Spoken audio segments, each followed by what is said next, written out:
அரசு உதவி பெறும் பள்ளியில் காலை உணவு திட்டத்தை ஆதிதிராவிடர் நலத்துறை அமைச்சர் கயல்விழி செல்வராஜ் துவக்கி வைத்தார்.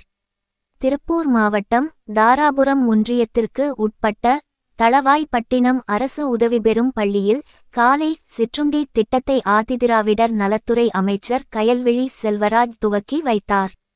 கர்மவீரர் காமராஜர் பிறந்த நாளை கல்வி வளர்ச்சி நாளாக கொண்டாடும் வகையில் அரசு உதவி பெறும் பள்ளிகளுக்கும் காலை சிற்றுண்டி விரிவாக்கம் செய்யும் திட்டத்தை தமிழ்நாடு முதலமைச்சர் மு.க.ஸ்டாலின் இன்று காணொலி காட்சி மூலம் திறந்து வைத்தார்.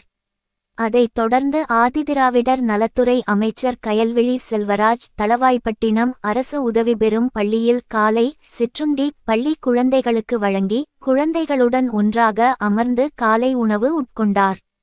இந்நிகழ்ச்சியில் தாராபுரம் ஒன்றிய செயலாளரும் ஒன்றிய குழு தலைவருமான எஸ்.வி. செந்தில் குமார், கோட்டாட்சியர் செந்தில் அரசன், வட்டாட்சியர் கோவிந்தசாமி, ஒன்றிய குழு துணை தலைவர் சசிகுமார், பஞ்சாயத்து தலைவர் மோகனாத் சந்தானம், வட்டார வளர்ச்சி அலுவலர் சிவகுருநாதன், பள்ளியின் தாளாளர் ஆனந்தன், தலைமை ஆசிரியர் செல்வி, மாவட்ட வழக்கறிஞர் அணி தலைவர் செல்வராஜ், மாவட்ட இளைஞர் அணி துணை அமைப்பாளர் ஆரோன் செல்வராஜ் உள்ளிட்ட கட்சி நிர்வாகிகள், அரசு அதிகாரிகள், பள்ளி ஆசிரியர்கள் உடன் இருந்தனர்.